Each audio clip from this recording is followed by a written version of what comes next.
What's up, hockey fans? Welcome to the Wraparound brought to you by the Hockey News. I am your host, Emma Lingan. I am joined today by Michael Augello and Jim Parsons of the Hockey News. For over 75 years, the Hockey News has been the ultimate hockey fix. Now you can get 12 issues delivered straight to you, packed with stories, stats, and a bonus gift issue to kick things off. Head over to thn.com and get in on the action. In the meantime, we've got lots to talk about today, bringing you all the latest and greatest from around the NHL in bite-sized portions. So, want to kick things off today with, of course, the big story of the week, Alex Ovechkin. He became the first player in NHL history to score 900 career goals. He did it in the Capitals' 6-1 win over the St. Louis Blues on Wednesday. After the game, Spencer Carberry was talking about it. He said that it's going to take years of reflecting back to really grasp what's transpired here. So, I mean, Mike, I'll start with you. Is this milestone one of, if not the just most impressive feats in hockey, if not professional sports? And what do you think of the way it went down? And especially, I'm sure you have some thoughts on Jordan Binnington's antics as well when he tried to steal the puck. As for the feat, yeah, I put it up there with Ruth, 715 home runs, then Aaron beating that. I'm not going to count Barry Bonds because we know that was enhanced. And the 56 game hitting streak of Joe DiMaggio. The records that are the benchmarks for not only durability but just quality. I mean, if you look at his over 20-year career, he only scored less than 40 goals 5 times. And one of those years was the 56 game year. So, I mean, the remarkable consistency, his ability to stay healthy, and just being, I mean, I still am dazzled by the fact that at his age, he scored 44 goals in 65 games last year. Everybody thought it was going to take him 2 or 3 years to break the record, and he did it in one season.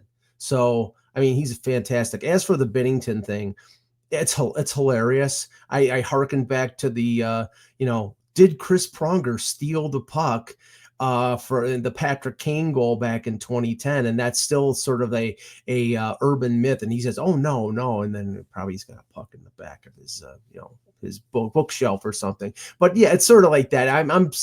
I give him credit for trying to pull that off, but yeah, that wasn't going to happen. Yeah. Jim, do you think, I mean, based on what Carberry said, it's going to take years to really grasp the magnitude of what transpired here? I mean, do you think that this milestone for Ovechkin really is going to be something that maybe we don't fully appreciate until long after the fact?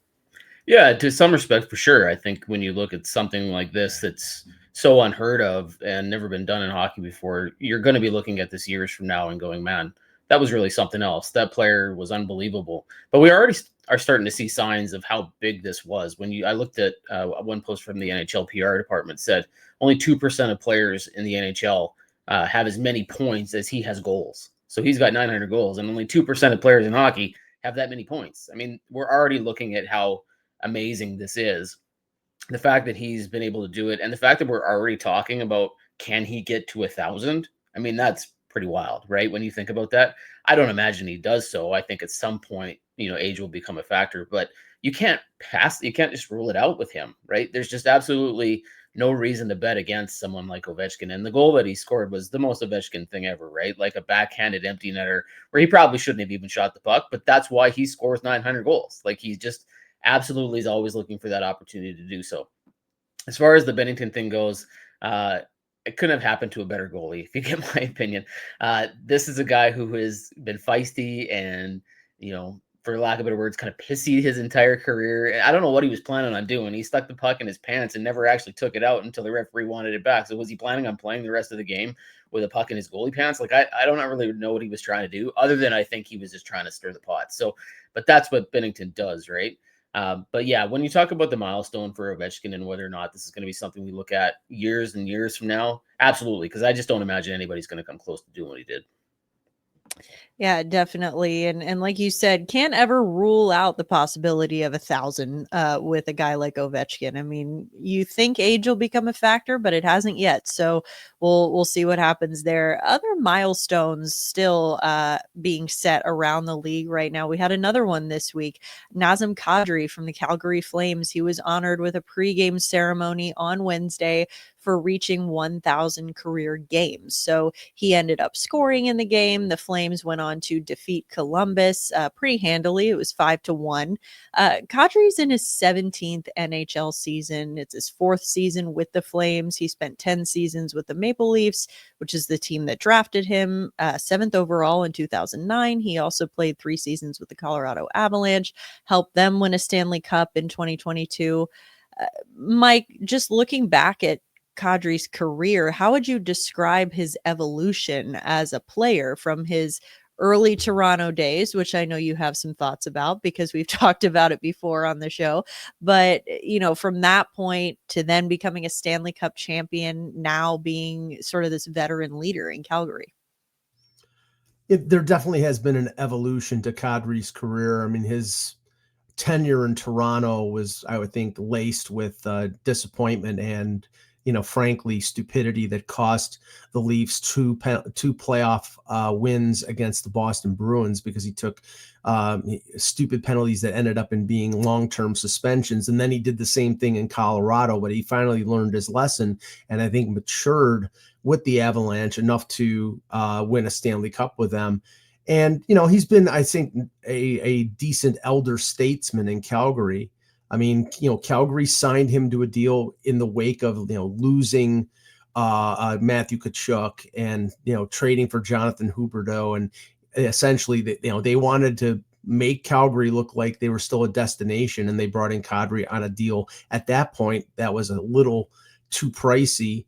Now it's probably a more reasonable deal, but he's a 35-year-old player, and I give him a ton of credit. I wasn't sure covering him back with the Toronto Marlies, 15 years ago, that he was going to get to 1,000 NHL games. I thought he was going to be a good NHL player, but 1,000 games is nothing to sneeze at, so I give him credit for that. But I think really there are certain parts of his career that I think are a little disappointing, but he's been a good player overall, and I have to give him credit for that.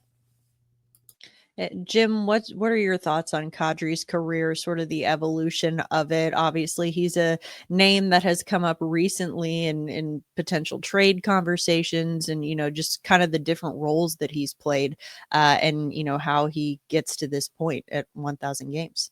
Well, he's been a fascinating player to watch. I remember back when he was drafted and the exchange on the draft floor between Toronto and Ottawa, where Brian Burke walked up to Ottawa and was like, "Who you taking?" They're talking about it. And he's like, "Well, we're taking the kid." And at that point, you almost got the sense that nobody realized or knew that that's the pick they wanted to go with. And his career for the first number of years kind of was a metaphor for what his career was, right? Like he was a player that had kind of a chip on his shoulder, had to play a certain way in Toronto, often crossed the line, then went to Colorado, and there were questions about whether or not he'd be a fit there. And then he sort of proved them wrong. And as he's gone along the road here, even in Calgary when he signed, it took a lot longer than people thought for him to find a team. And now in Calgary, he's become more of a traditional leader. He's been more mature. He's a player that people want now. When you talk about the trades, I don't know if Calgary is going to, really entertain a move right now. But I think if their season continues to struggle and at the trade deadline, there's an option for him, I think there's going to be plenty of teams who line up to make a pitch for him, whether it's Vancouver or Montreal or whomever. This is a player now that is coveted by a ton of teams. When at the beginning, everybody questioned whether or not he was the right guy to have in your mix, in your locker room. Was he the player you wanted? Was he more harm than good? His narrative on him has completely changed, right? So this is a player I think people will want. They wanted to make sure they got the 1,000th game ceremony out of the way before they even entertained any idea of a trade. But I do think even if Calgary says, no, we're not going to trade this player, we believe he's part of our core, they have to look at this. There's going to be too many teams that offer something of value for him. So I believe Kadri's narrative has totally shifted from the day he was drafted to going from Toronto to Colorado, now Calgary. This is a player people like.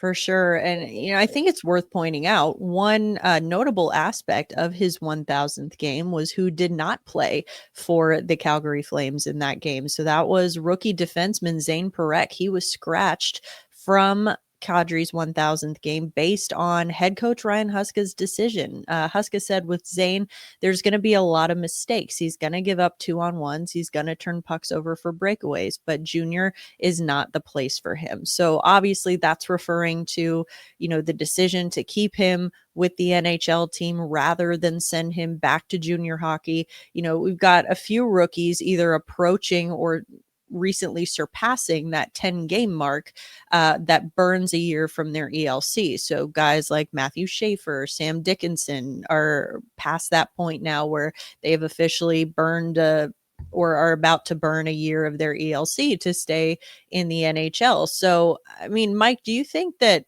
we're going to start to see more of a philosophical shift from GMs around the league that leads to more young players staying with their NHL clubs, as opposed to staying in junior hockey the extra year? Because again, you do kind of run into this quite a bit with players who maybe aren't quite ready to be full-time NHLers, but they've done all they can do in junior. So do you think we start to see kind of a bigger shift in this? Possibly. We thought that there was a possibility this was going to be addressed in the new CBA, and apparently it wasn't, because we thought there would be some sort of one player exemption for a player who doesn't have anything to prove in junior and could go to the American Hockey League. Really, the American Hockey League is where Parekh needs to go, but he can't because he was born after December 31st, and he doesn't turn 20 until a certain point, so he can't go there. And I think that's a disservice to some of these players.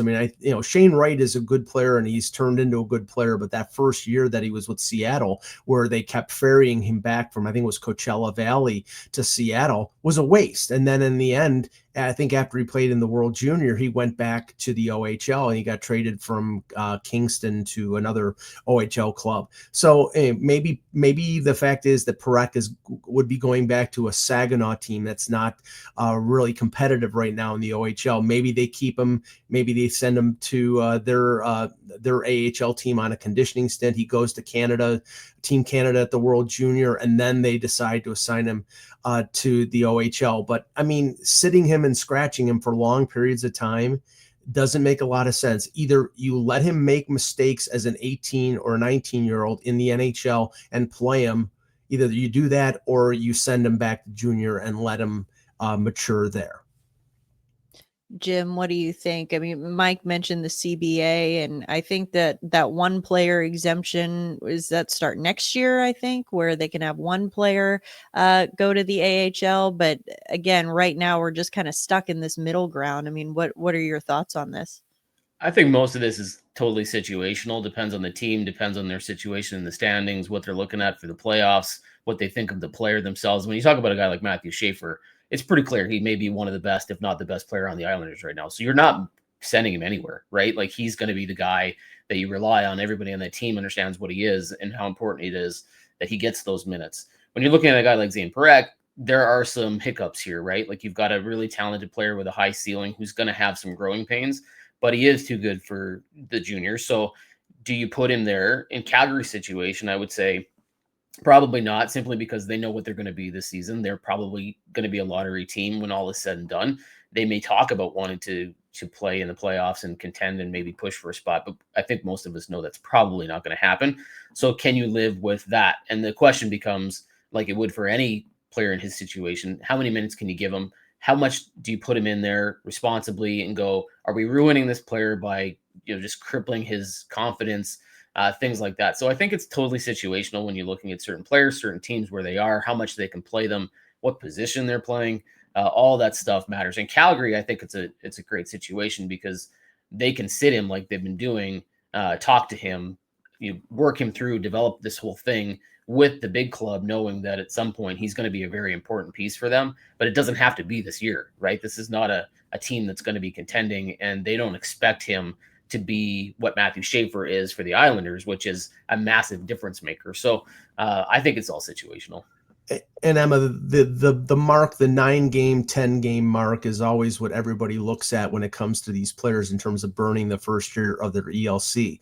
But the other mark that managers look at is the 40-game mark. And Jim will know this because of Leon Draisaitl back in the day when he made the Oilers as a rookie, and he played 37 games, and then they sent him back to, I think it was Kelowna in the WHL, because they didn't want that counts towards a year towards arbitration. They still have the full 7 years if he doesn't exceed 40 games. So maybe they look at keeping Parekh around and, putting him in every once in a while and not exceeding that 40-game mark. That might be what they're thinking. Yeah, I think teams look now at players not so much about their entry-level contracts as it is how much control do they have and when do they reach unrestricted free agency and how can they negotiate with them, especially in this salary cap era where things are so up in the air about where things are going and what these young players are going to get. But the first time they're sitting down and going, do we bridge contract? Do we do a long-term deal? What do we do? They want in Calgary, they want to know what Parekh is going to be over the next couple seasons, right? So when it comes to that point and they have to talk to him about his new deal, they have a really good read on what he can do and what he's capable of. So I think that 40-game mark that Michael mentions is probably more important than the 10-game mark for entry-level contracts. Very good point. Good call out there. So we'll have to check back in around the 40-game mark for Zane Parekh to see what happens there. Shifting gears a little bit, obviously kind of going back to talking about another veteran in this league, Drew Doughty for the LA Kings. He scored his 162nd career goal against the Winnipeg Jets on Tuesday. He passed Rob Blake for the most by a defenseman in LA Kings franchise history. So, I mean, Mike, how important has Doughty been to the success of this Kings team? I mean, for as long as he's been a factor there, and where does he rank among the defensemen? Obviously, not just on the Kings, but of his era. Well, he's among the top in his era. I mean, when you make I think it was 19 years old, when you make Team Canada at the Vancouver Olympics as a 19-year-old, you were second. He was a second overall pick, but the talk of like Matthew Schaefer possibly making Team Canada at the Olympics would be the equivalent, because somebody just coming out of the draft and reaching that level, I mean, is an indicator early in his career of how good he was. And he's won 2 Stanley Cups, and he's probably, I would say, the best defenseman. No offense to Rob Blake, probably the best defenseman in LA Kings history. He's up there with guys like Shea Weber in terms of his era of being the best defenseman. So yeah, I mean, he's a no doubt Hall of Famer, and he's still 35. He's 35 years old, and he's still a consequential defenseman in this league. Very much so. Jim, how important do you think Doughty is to the success of this Kings team? Not even just, in throughout his career, but even right now. Yeah, I mean, he's still a big part of their plans, right? I think injuries have kind of caught up to him a little bit. I mean, there was a stretch there for 5 years where he didn't miss a single game. He played 82 games every year for, I think, 5 years straight. And that is not the case anymore, right? This is a player who, as age has caught up to him, injuries have become a factor. The Kings are in somewhat of a transition period. They want to be really good. They've got a new GM. It's looking like maybe there's going to be some movement here. Who knows how long Doughty's going to be part of this plan moving forward. But I believe this is a player who is going to be a lifetime King, who when he's done and retires is going to be probably part of their executive group or working with the franchise in some capacity. So I think he's a massive part of what they're doing. And if they end up transitioning, I think Holland's going to keep going for it. They're going to probably sign a campaign. They're going to try to take a big swing this summer. But Doughty becomes a big part of that leadership group and that moving from, position here to position there. So he's a big part of it all, right? In terms of where he fits in legacy for defensemen of his era, I think maybe the only person who was maybe better, arguably, was Victor Hedman. When you look at the rest of the defensemen in his class, there were some really good players out of that era, Roman Josi, Erik Karlsson, those guys, but a lot of them were very offensive. Doughty has every tool you could ever want, and still to this day has a lot of those things. He's lippy. He likes to chat. He's very feisty and competitive no matter how much he plays or how little he plays. When you come back from an injury like he did and you immediately slot in, to heavy minutes, big responsibility, that just shows you how much they think of him, right? Like, this is a player who you might want to ease back in after the time that he missed. They didn't do that at all. He came in and he was playing top minutes in every situation. That's what you really know. Okay, he's not just an offensive guy. He's not just a defensive defenseman. He is everything they need him to be, and there's nobody else in the Kings roster that can do what he's doing right now. And for his whole career too. I mean, Mike, I think you mentioned that Doughty was 19 years old when he made the Team Canada roster.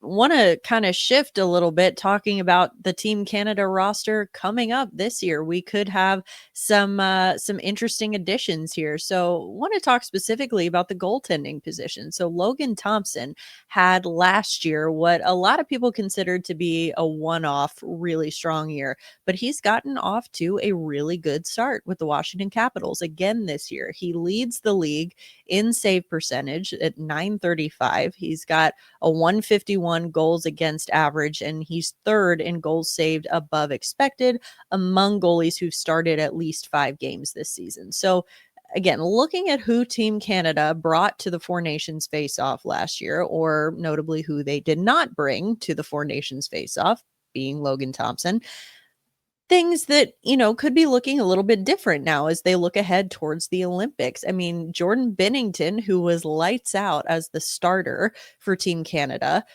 who we already talked about, he's currently not doing too well. He's got an .868 save percentage, more than 3 goals against. Sam Montembeault doing even worse, .855 save percentage, 3.67 goals against. And then you've got Aiden Hill, who's not even playing right now. He's out week to week with a lower body injury. So obviously much has been said about why Thompson wasn't selected to Team Canada last year. But Mike, I mean, at what point do you think he's going to have to force his way onto this roster as the starting goalie with his play? Well, I mean, the stats as you've laid them out are, I mean, they're undoubted, but I mean, there seems to be a situation where Team Canada's management or their coaching staff doesn't like Logan Thompson. I mean, you would think that, I mean, currently Montembeault is the backup to Jakub Dobiš. So, I mean, I would think that, he has not played well this year so far. As you said, Hill is hurt. To me, I mean, the only player, even though Binnington's a lock, even though he's not having a great year, he's going to make it because of the way he played in the Four Nations and the way he's played in the past. But I think Thompson has the second best statistics of any goaltender, or the best statistics. And the only contenders would be guys like Mackenzie Blackwood and maybe Cam Talbot. And Thompson is out goaltending both of them right now. So he should be on there, but will he be on there? I don't know. Jim, what do you think? Well, whatever beef they've got with him, they need to get over it. I don't know what the story is and why they have this beef and what the story, but I don't know if this is considered a hot take or not. And I think you might have even said something. I think he should be the starter. I don't think it's just a matter of whether or not he should make the team. I think he should start. I think Binnington did show very well at the Four Nations, and I think he's going to be on that team. But I also don't love his inconsistency. And when you talk about that St. Louis game with the Capitals and Ovechkin's 900, there were a lot of team execs at that game. And they were watching that game, and they watched him steal that puck, and maybe they like the feistiness, and maybe they like the stuff, but Binnington has a reputation for being that guy. And when things go wrong, they go wrong in a major way. And so if you're going to rely on Binnington, and there's nobody else for Team Canada to rely on, there's just not a good crop of goaltenders to choose from. I mean, and no offense here in Edmonton, but when your Stuart Skinner's on your list and he's playing the way that he's playing this season, it's not been terrible, but it's not been great, and he's one of your guys, then you know that your choices aren't wonderful, right? Like, you don't have a huge crop of goaltenders to pick from, and it's not a luxury for this team. So for me, Logan Thompson has been the most consistent goaltender, Canadian goaltender in the last 4 to 5 seasons. I think he should be in the conversation, and not only that, I think he should start. I agree with you. Shouldn't be a hot take, but apparently it is. I think so. We'll have to see what happens there. I think if Thompson continues to play the way that he has, Team Canada is really not going to have an excuse to keep him off the roster. Sticking with goaltending here, I want to talk about Tristan Jarry with the Penguins. So he is going to be out a minimum of 3 weeks with a lower body injury. Obviously, this is a player who has been wildly inconsistent throughout his career for the Penguins, but he's 5-2-0 with a 2.6 goals against, 911 save percentage, and 1 shutout in 7 starts this year. So gotten off to a pretty strong start for the Penguins, but of course now he's going to be out with this injury. So with that, Artur Shilovs is going to carry the load in net for Pittsburgh for at least the next 3 weeks. So, Mike, do you think that the Penguins are going to be able to continue their hot start that they've been on now that Jarry is out of the lineup? How much do you think goaltending is going to be a factor there? Well, I saw Jarry playing earlier in the week against Toronto and gave up 4 goals in the third period that cost them a game with that they were leading 3-0. So I don't know if he had the injury before the third period, but he didn't play very well. And that's been the book with Jarry. At times he's fantastic and looks like a world beater, and then at times he is a sieve. And to have a chance at making the playoffs with a team that has some veteran talent and some great top end talent like the Penguins, they need consistent goaltending. I think they can get that out of Svilovs for a short term.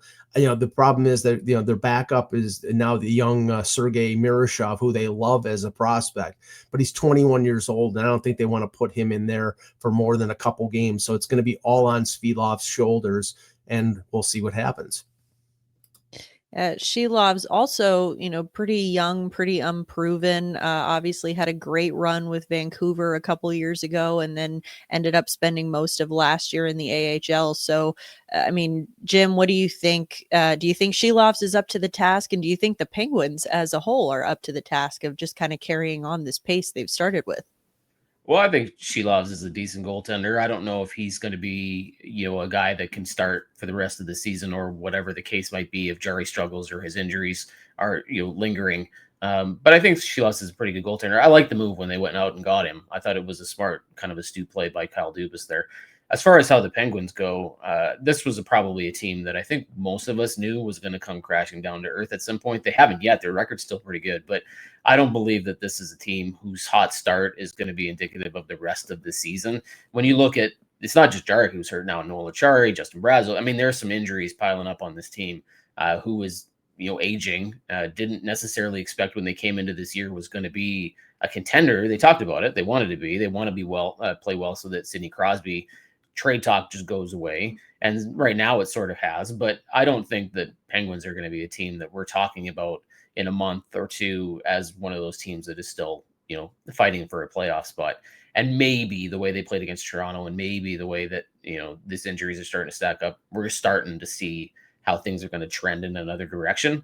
You hope for Pittsburgh's sake and for Crosby's sake, that's not what happens here, but I don't know that there's enough on this roster, including in goal where, Jarry's hurt and Shilovs is the guy now. I don't know that this is a team that we're going to keep talking about like this in a month or two. All right. Well, we talked about Team Canada already, some decisions they're going to have to make for the Olympics for their roster. Want to look at a big roster decision coming up for Team USA. So both Matthew Knies and Cole Caufield were invited to USA's Olympic orientation camp. They've both made great cases to earn a roster spot so far with their play this season. Caufield in 13 games has 10 goals, which is tied for first, 16 points. Knies has 18 points in 14 games. So both really strong starts to the season here. But Mike, of those two, which do you think is more likely to get a roster spot for Team USA at the Olympics, even if it ends up as an extra forward? Or do you think they both make it? I think they could both make it. We know that injuries are going to be a factor. Both Tkachuk brothers are hurt. They're expected to be back before the Olympics. We know that Vincent Trocheck is hurt with the Rangers. I don't think Brock Nelson is going to be on this team. So guys like Tage Thompson are going to be in the mix. Alex Tuck, who's playing very well with Buffalo as well, and the two players that you mentioned. And on top of that, the Olympic roster is 25 players instead of the 23 for the Four Nations. So that'll be an extra forward and an extra defenseman. I think Caufield should make it because he's a premier sniper, but we have to realize the coaching staff of Team USA sat Kyle Connor in the deciding game, which is idiotic and looking back on it. And we know that the management of Team USA values bigger players over smaller players. And even though Caufield, the Olympics are being played on NHL ice, not Olympic ice, which takes away a little bit of an advantage for Caufield. But I think that the thing that sways thing is Matthew Knies plays with Austin Matthews. Matthew Knies penalty kills. I don't believe Caufield penalty kills. So if you're not going to use him in a scoring top 9 role, then I don't think he has the tool bag to play in a support role unless somebody in the top 9 gets hurt. So of the two, I would say Knies has the better chance. Jim, you agree or no?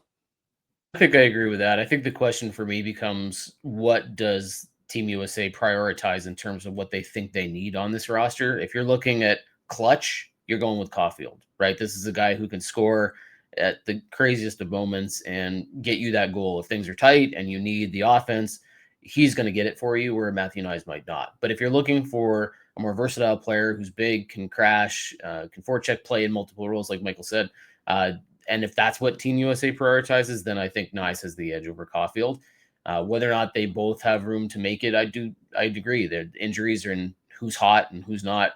When it comes time to select the team is going to be a major factor here. Knies gives you a better all-around game, but Caufield gives you the scoring punch and that clutch superstar sort of quality that maybe Team USA feels they need, but it all depends on what they feel at that time. Very true. All right. Well, Jim, since we have you here today, want to ask about the Edmonton Oilers. Of course, you can go and read all of Jim's work at the Hockey News on the Edmonton Oilers, but want to ask you while you're here today about Connor Ingram. So obviously you mentioned Stuart Skinner earlier, and they've had this kind of situation in Edmonton where they've needed to shore things up in net. So they went and acquired Connor Ingram on October 1st. He's finally suited up for some games with the AHL in Bakersfield. He's got a career .902 save percentage and 3.14 goals against in 102 NHL games split between Nashville and Arizona/Utah. But he's been struggling so far in his short time in the AHL to start the season. So he's got an .848 save percentage over 4 goals against through 4 starts. He did say in an interview recently, quote, "I'm building a foundation on rock bottom. That's what it feels like some days. It's a long road back. Even if I never get an opportunity with the Oilers, I'm happy to be here and just happy to help somebody." So, Jim, in your opinion, do you think there's a path for Ingram to become an impactful piece of the Oilers, or do you think that he's just kind of destined for AHL time from here on out? I think there's a path. I don't think it's going to be anytime soon. I think the struggles in the AHL are legitimate and they're real, and he's trying to get his footing, and he's not played terribly well, to be totally honest with you. But he's saying all the right things. He's got the right mentality for a player who the Oilers knew was probably going to be a project when they brought him in. This is a guy who's had some trouble in his past, and he's trying to make it right and get on the right foot here and kind of get his way back to the NHL. The questions in goal for the Oilers are going to create a scenario where everybody's going to wonder, is Connor Ingram going to get a look? Stuart Skinner has been okay, not wonderful. Calvin Pickard has struggled more this season than he did last season, so he was an ideal backup. He's still a solid backup, but the numbers haven't been great for Pickard.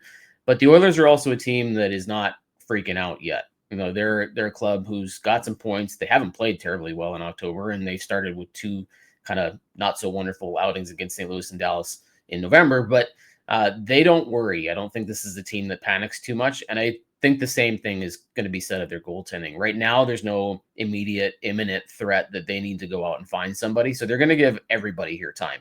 Skinner, Pickard, Ingram, they're all going to have an opportunity to figure things out. And if they can't figure it out, and if the goaltending continues to be a question mark, is Ingram the guy that's going to get the look? The way he's playing, no. If he can turn it around in the AHL and he can find a rhythm and starts to play well and his numbers look good, I think he's the guy the Oilers try out first. But they may wind up, when all is said and done, if things are still a question mark at Edmonton, having to go external and look for another option at the trade deadline or try to upgrade in another way and maybe spend some big assets to do it. I think that when they brought Ingram in, they thought this could be an interesting option for us, but I don't know that they were super confident that he was going to be their replacement or the guy who started over Skinner or Pickard when it came time for the playoffs. There was just too many question marks around Ingram. Great guy, great mentality, seems to have it. He's going in the right direction, but his numbers aren't there yet to give him a shot yet. Yeah, very low risk ad, but potentially high reward with him. So seems like something to keep an eye on with the Oilers. Of course, their goaltending situation always seems to be a topic of conversation, especially as we get closer to the playoffs later in the season. If you want to read more of Jim's work about the Oilers or Mike's work about the Buffalo Sabres, head over to the Hockey News. The Hockey News has been the go-to for all things hockey since 1947. 12 issues packed with game and player insights, plus a free issue to start. It's a must-have for any fan. Head to thn.com/free and get your subscription today. That's going to do it for today's episode of the Wraparound. Thank you so much to everyone who tuned in and joined us today. We will be back with an all-new episode next week. For Mike Augello and Jim Parsons, I'm Emma Lingan. We will see you next time.